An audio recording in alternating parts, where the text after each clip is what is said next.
कि वहां पे कब्जा हो गया। जनाब इंडिया ने जाके जो है वो लद्दाख में कुछ जो पोस्टें हैं या कुछ इलाके जो हैं वो उन पे मजीद कब्जा कर लिया। इसके अलावा अक्साई चिन में भी घुस गई है जी इंडियन फौज। वहां पे कोई वैसे चाइनी नहीं बैठा हुआ था और उन्होंने जाके वहां पे भी झंडे गाड़ दिए हैं। लद्दाख में पहली मरतबा गोली चल गई, लेकिन गोली चलने की जो इतला है, अगर वो इतला दुरुस्त नहीं भी है तो खतरनाक है, और अगर वो इतला दुरुस्त है तो फिर तो मजीद खतरनाक है।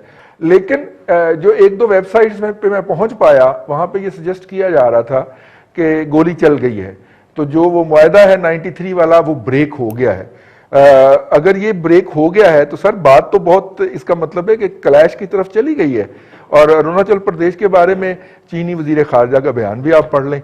उन्होंने कहा जी हम तो इसको इंडिया का हिस्सा ही नहीं मानते, ये तो तिब्बत का हिस्सा है और तिब्बत चाइना का हिस्सा, लिहाजा अरुणाचल प्रदेश भी हमारा है। तो वो जो चिकन नेक है उसके भी दबाए जाने का वक्त हुआ चाहता है। रहनुमाई फरमाए हमारी ब्रिगेड साहब कि हम आजसी हथियार जो है वो इस्तेमाल नहीं करेंगे। इसलिए पहले जो कुछ हुआ वो डंडे के दौर पे हुआ और डंडे मारे गए, सोटे मारे गए, पीके फेंका गया, गलवान रिवर में फेंका गया। और अभी भी एक वीडियो सामने आई है जो शायद आपकी नजर से गुजरी होगी, जिसमें कोई इंडियन फौजी जो है चाइनीज फौजियों को धक्का देकर उस जगह से निकाल रहे हैं जहां वो घुसने की कोशिश कर रहे हैं। अभी जो चाइनीज वर्जन के हिसाब से या ग्लोबल टाइम्स में जो आर्टिकल आए, अगर आपने उनको जरूर फॉलो किया होगा, उसमें ये कहते हैं कि ये प्रोवोकेशन जो है ये चाइना ने आइडेंटिफाई कर दिया था और एक मीटिंग हुई थी जो उनके कोर कमांडर की और चाइनीज के जो मेजर जनरल है उसकी और बाकी चाइनीज ऑफिशियल्स की और इंडियन ऑफिशियल्स की हुई थी। उसमें चाइना ने, अगर आपको याद हो, इसको हमने कवर भी किया था, उन्होंने कहा था हम जहां हैं वहां हम बैठे हुए, इससे हम पीछे नहीं जाएंगे, ना हम किसी रिच को छोड़ेंगे, ना हम किसी बॉटलनेक को छोड़ेंगे, ना गलवान रिवर गलवान वैली में जहां तक हम आ चुके हैं वहां से हम पीछे जाएंगे। और उसको सर्टिफाई कर दिया इंडियन लीडरशिप ने, नरेंद्र मोदी ने, जिस वक्त उसने अपनी पार्लियामेंट में अपने लोगों के सामने बयान दिया कि जो चाइनीज फौज है वो उसने हमारी सीमा क्रॉस नहीं की है। मीनिंग देयर बाई कि चाइनीज जहां भी बैठे हुए थे वो अपनी जगह पे बैठे हुए थे, जो सर्टिफाई कर दिया।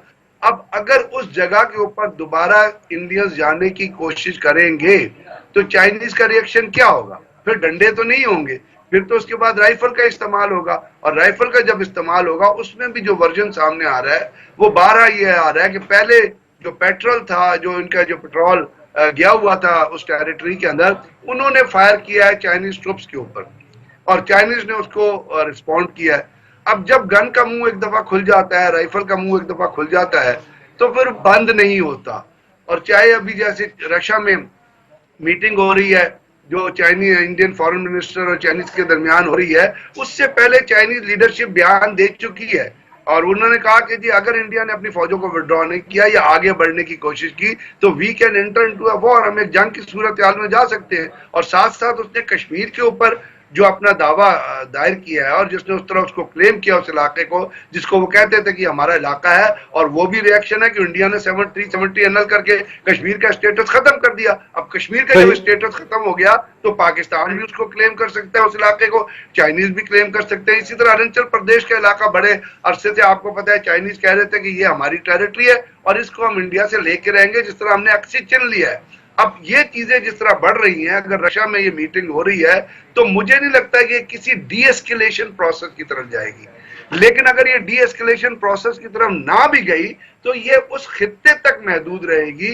क्योंकि जो अमेरिका बेट दे रहा है इंडियंस को कि आप चाइनीज के खिलाफ खड़े हो जाएं, वो ये शय तो दे रहा है उनको, लेकिन अमेरिका के खुद हालात ऐसे नहीं है इस वक्त तक, क्योंकि उनके दो बड़े इंपॉर्टेंट प्रोसेस चल रहे हैं। एक तो अफगानिस्तान के अंदर जो वहां से पीस जो फोर्सेस का विड्रॉल होना है, आपको पता है वो किसी अभी तक कोई ऐसी नहज पे नहीं पहुंचा कि आप वहां से ट्रुप्स उठाएं और अमेरिका ले जाएं। और अगर वो अमेरिका वहां ट्रुप्स नहीं जाते हैं तो उसका पोलिटिकल फॉल आउट जो है वो ट्रंप की इलेक्शन के ऊपर आना है।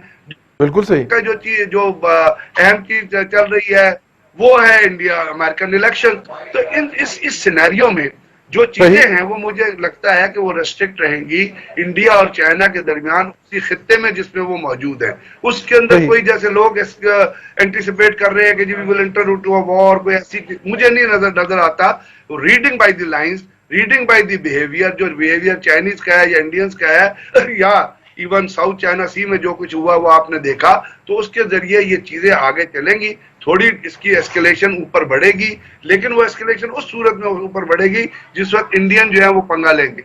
अगर वहां पे दोनों साइडों ने इस चीज को आगे रिजॉल्व नहीं किया तो हो सकता है हालात जो है वो इसी कन्फ्रंटेटिव स्टेज में रहे, किसी पीस की तरफ ना आए, लेकिन किसी बड़े अपना हादसे का या किसी बड़ी जंग का या किसी बड़े अपना किस्म की चीज का खतरा जो है वो फिलहाल नजर नहीं आता।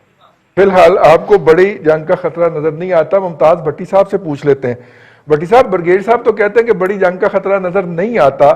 हमारे तो वजीर खारजा आज पहुंच गए वहां पे मॉस्को, 2 दिन के लिए चले भी गए ठंड के अंदर मौजें करने। माशाल्लाह, पता नहीं क्या करने गए, लेकिन मैं चले गए। वो शंघाई कोऑपरेशन ऑर्गेनाइजेशन के वुज़राए खारजा की मीटिंग है, चले वुज़रा दिफा की मीटिंग में हमारे वजीर दिफा तो गए, ठंड लग जाती है, लेकिन वजीर खारजा चले गए, ठंड लग जाती है ना जी, इसलिए नहीं गए। अब मामला है जी चाइना का और इंडिया का। इंडिया डेफिनेटली, देखिए रईस साहब, जब आप पग पहनते हैं ना, किसी यहाँ पंचायत के चेयरमैन होते हैं, यहाँ बन जाते हैं वो नवाब, तो आपको किसी जगह झुकना पड़ता है, किसी जगह झुकाना पड़ता है। पंचायत के खड़पेंच होते हैं वैसे। हाँ, वो जो खड़पेंच नहीं जी, वो क्या जत्थेदार उसको कहते हैं, यहाँ वो पंच, वो क्या होता है जी, जेन में नहीं आ रहा, सरपंच नहीं, हमारे लहंदे पंजाब में खड़पेंच भी कहते हैं, खड़पेंच भी कह देते हैं। लेकिन जब आप खड़पेंच बन जाते हैं ना जी, तो फिर कई दफा आपको खड़कना पड़ता है और कई दफा खड़काना पड़ता है, दोनों। कई दफा कोई आपको आके खड़का जाएगा, दूसरी दफा आप उसको खड़का देंगे। लेकिन अब मुझे प्रोग्राम खड़काना है, इसलिए ब्रेक पे जाना है। तो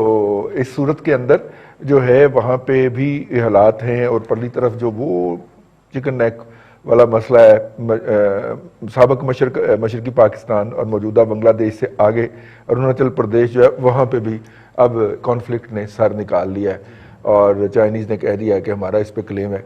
तो ऐसी सूरत में क्या सिचुएशन डाई डाउन हो जाएगी? हम जैसे कि पहले दोनों साहब, एक तो मैं एग्री करता हूँ, ब्रिगेड साहब ने और मुमताज भट्टी साहब ने बड़ी डिटेल में मौजूदा हालात का तज्जिया कर दिया। मैं ज़रा पीछे जाना चाहता हूँ थोड़ा सा। आज से कुछ अर्सा पहले आपको याद है कि जब सीपैक का डॉल डाला गया तो पहले सिर्फ गुफ्तगू हो रही थी और उस पर फिर काम शुरू हुआ। मैं ये समझता हूँ कि इस दिहाई के आखिर तक इंशाल्लाह चाइना जो है वो इस मुल्क, इस दुनिया की वाहिद सुपर पावर बनने जा रही है। वाहिद, लफ्ज वाहिद इज इंपॉर्टेंट बिकॉज जो financial economic constraints United states से फेस कर रहे हैं, being a commercial political economy, वो उनके लिए बड़ी अपहिल टास्क होगा।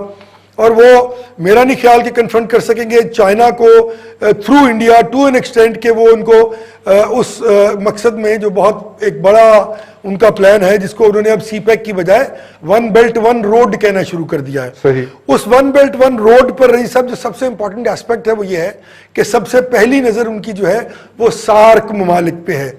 अब देखिए भूटान है, दीगर ममालिक हैं, वो उनकी जंग, नेपाल है, इंडिया की ब्लैकमेल से निकाला, और बांग्लादेश है, and so on and so fourth, Myanmar. अब सबसे पहले तो उनको उनकी जंग लड़के वो तमाम रास्ते क्लियर कर रहे हैं जिसमें वो वन बेल्ट, म्यांमार, भूटान और श्रीलंका और Bangladesh and then so on to Pakistan and then so on so forth. अगर वो रशियन स्टेट्स में जा रहे हैं और फिर अफ्रीका में जाने का इरादा रखते हैं 57 कंट्रीज में, तो कोई उनसे ये पूछेगा भाई तुम्हारे अपने तो हमसाए में तुम्हारे साथ लोग नहीं है, तो सवाए जापान के मेरे ख्याल में वो सब कुछ पहले उस तरफ जाएंगे। और इस सार्क ममालिक में, जापान तो जरा दूर है, सबसे पहला उनका जो एम है वो ये है कि इन तमाम ममालिक को इतना कंसोलिडेट कर दिया जाए कि उस वन बेल्ट वन रोड पर वो उसके साथ वो कनेक्ट हो जाए। उसकी कनेक्टिविटी के लिए बेहद जरूरी है कि लद्दाख और ये तमाम इलाका उनके पास हो, क्योंकि अगर भूटान और वो अपने म्यांमार वगैरह जो है वो थ्रू लद्दाख पाकिस्तान के साथ कनेक्ट होते हैं। अगर वो कनेक्टिविटी नहीं होती तो दे आर रिडंडेंट, वो वहीं रुक जाएंगे।